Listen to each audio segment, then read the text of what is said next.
CoffeeTableGM.com. We're doing a New York Giants draft breakdown. Visit the website, CoffeeTableGM.com. Said that twice. See how I did that? Mm-hmm. Double up on CoffeeTableGM.com. We're going to do New York Giants, right? Mm-hmm. What do you guys think, man? Saquon at number 2, man. I've been listening out there. I've seen people like, oh, they should have drafted Sam Darnold. Sam Darnold was supposed to be the number 1 pick, people thought. He fell to the New York Giants. Eli's getting a little older. Sam Darnold and Saquon Barkley, man. Who you got?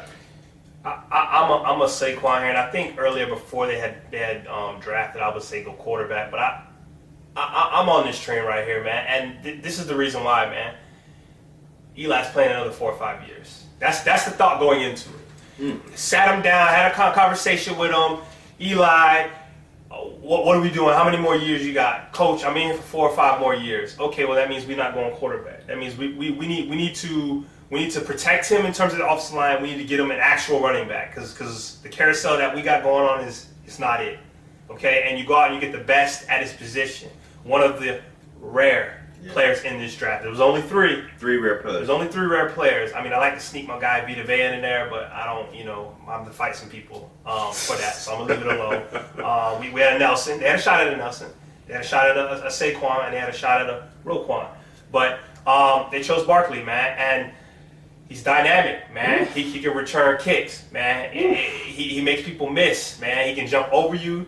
People say he's big enough, he can run through you, although that's not his game. This guy might be a mutant too, man. Yeah, the right. things he does with below his waist, how he cuts. At that size. It's just 230. It's not supposed to. It's ridiculous. He's ridiculous, man. So I'm a Saquon over Darnold. I would have definitely drafted Barkley. And we're going to talk about later on, but what they did later on makes a total amount of sense. A lot of sense that they drafted Saquon at number 2, man. So I'm with you guys in the sense that I'm actually one of those individuals who aren't very high on Sam Darnold. Yeah. I know he's a young player. I know there's a lot of intrigue in terms of his upside, his playmaking ability, his clutch moments.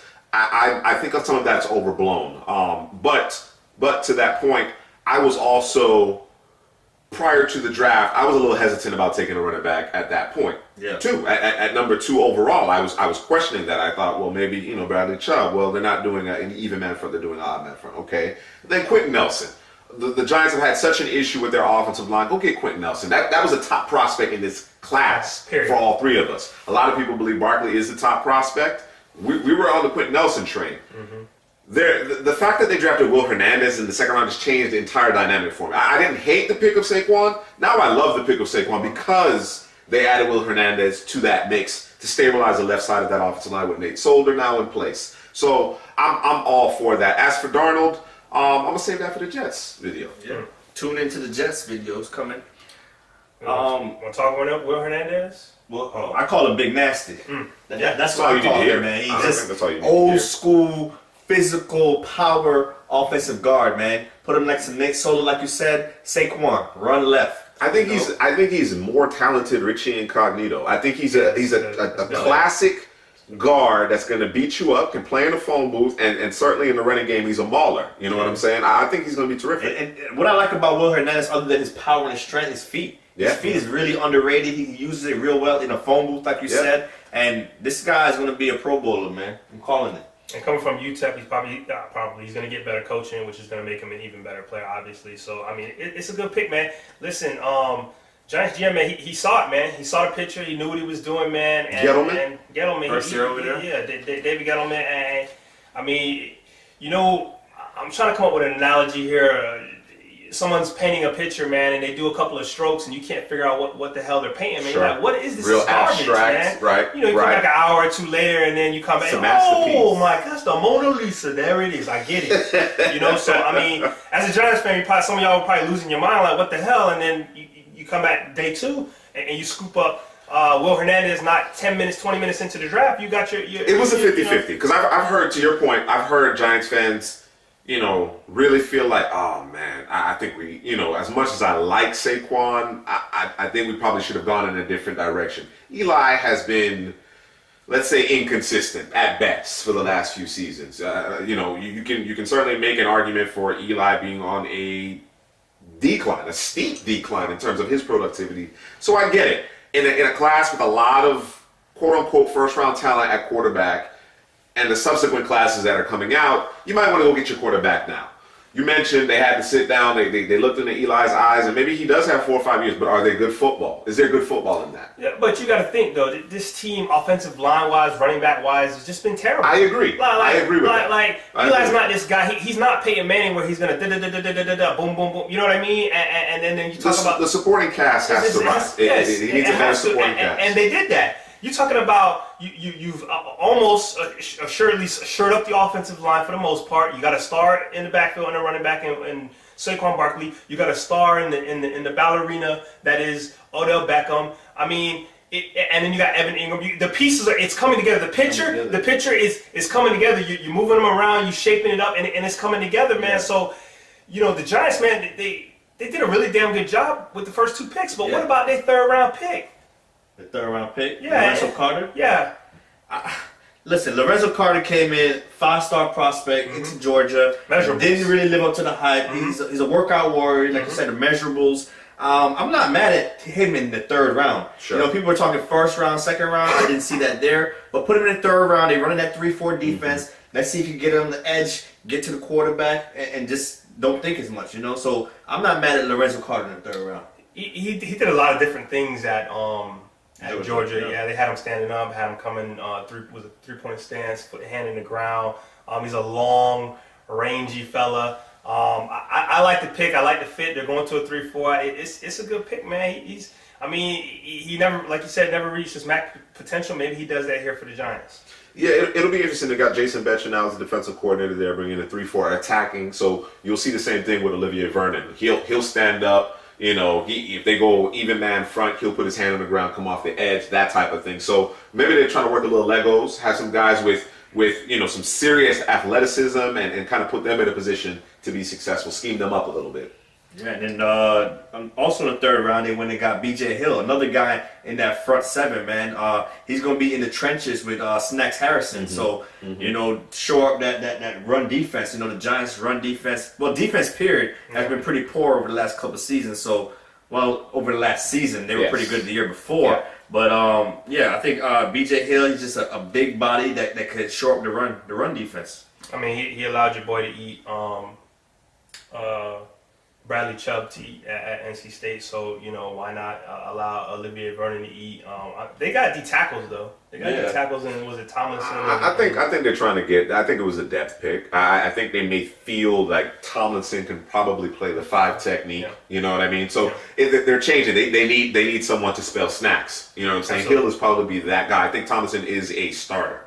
I think he's going to start at one of the 5 techniques. Yeah, and a pick I love in the 4th round, Kyle Louetta. I was pretty high on him. First time I seen him was actually at the Senior Bowl. Yeah. Went and watched some tape on this guy, and it was like, this guy wins from within the pocket. He has a quick release. He just looks NFL ready, There's some questions about his arm talent, throwing power, but, he gets the ball a lot quickly. When I watched him, it was like, he reminded me a little bit of Drew Brees, how he has that quick release, works, from like a phone booth, gets through his progression. So, get him in the 4th round, maybe, we didn't get Darnold in the 1st round, but we have a guy that we could, work on behind Eli Manning, and maybe he could start for us 3 to 4 years later. So. Yeah, and to your point, Drew, about the supporting cast, if you have a dominant supporting cast, a guy like Lauletta, who may not necessarily have all the physical tools, can be successful, assuming he's put in a position to be successful. The only issue, and I'm not a huge proponent of arm strength. I think that's one of the attributes when it comes to quarterbacking that are lower on the totem pole for me. The thing about Lauletta is that some of his lack of arm strength led to turnovers. He wasn't able to throw the ball with the necessary velocity, or it hung up. Otherwise, he's very advanced. Footwork, eye discipline, anticipation. He can mitigate some of that, but there may be times, particularly playing outdoors in New York, that might be a little bit more of a challenge. But again, coaching, his continual development, you can improve your arm strength. That's not something that is all said and done at that point. So I like that pick as well. And you can work around it too. Like Drew said, that's throwing power. It's not high on the thing for me either. It might be the last thing that I'm worried about. I mean, you can't walk out there and have a Chad Pennington when he was injured type of thing going on. But, sure. You don't probably want it to that degree, but you can adjust your offense in a way such that he'll take less of those throws where he has to get it out there on a down and out, from the far hash to the other side of the field. Don't do that. A coach's job is to put their players in the best position possible to succeed. So doing that wouldn't be doing that. So I like the pick, man. Like the Giants had a really good draft, man. And I want to bring up something from last year. We killed the Giants draft last year because they didn't address the offensive line at all. They went sexy. Eric Ingram's a good player, but they went sexy. They should have got an offensive lineman. Ramchick was right there. And also, we killed him because they drafted Davis Webb. Yeah. Is it Davis or David? I don't even know this guy's name. Doesn't matter. But Davis Webb. They killed him for that, but now with Laletta there, he's out of there, right? Displaced. I think he's displaced. I broke him down last year in my dissertation, and I tore him apart. There's only two redeeming qualities about Webb. He's tall. He has a decent deep ball. That's it. There's nothing else to like in his game, and people were discussing that he might have been like a day one sleeper and all of that. You got to watch the tape. The tape does not lie. The eye in the sky doesn't lie. It was fairly obvious to me. I believe they have one more pick, right? Yeah, there you go, man. RJ McIntosh, I think he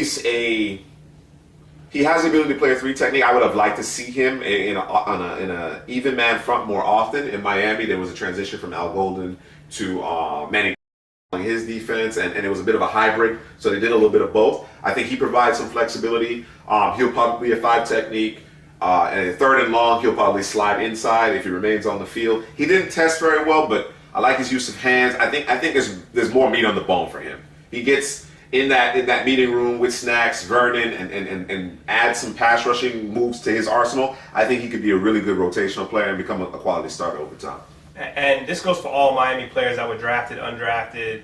I feel like, and I know Juice feels like, and I don't know if you feel, you probably feel the same way, is that Miami players, for whatever reason, don't know what it is, but it's coaching, bro. Just so much potential is left out on the field. You're watching the film, you're watching their tape, no matter the position. It could be the punter, it could be the kicker, it doesn't matter.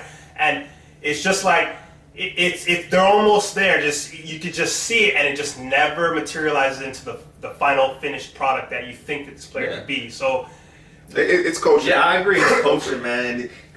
They're in Miami. They get superstar players from all of these high schools, whether it be Booker T. Washington, St. Thomas over there. It's just they get superstars all the time. So for them not to do anything in college, it's an indictment. Coaching. It's an indictment of the coaches, without question. And it's obviously a different conversation over the years, whether it be the Nevin Shapiro stuff, whatever the case may be. More and more of those kids in this quote unquote state of Miami, that was what it was during the 80s, they're leaving.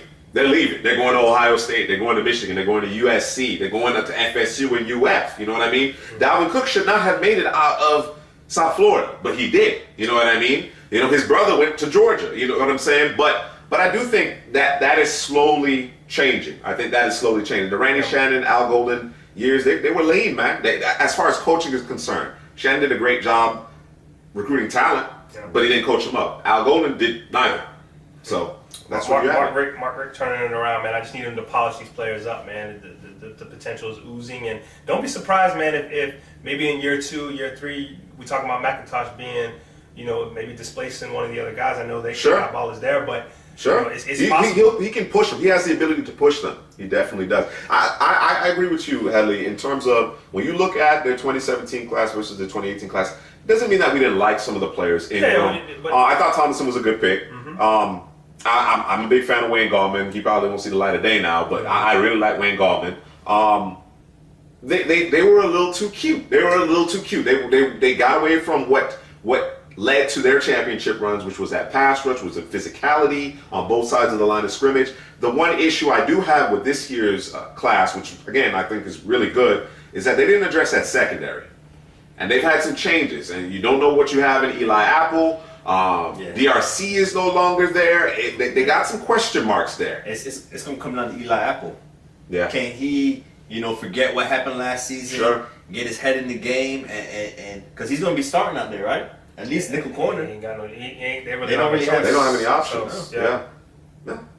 There you have it, man. That's the NFL draft breakdown of the New York Giants. Please visit the website. Also, subscribe to the YouTube channel, man. Like, comment, holler at us, man. CPGM Drew wants to talk to you, man. I'll chop it up with you, man. I'm all about debate, discussion, man. Whether you agree or disagree, man. I want to chop it up, man.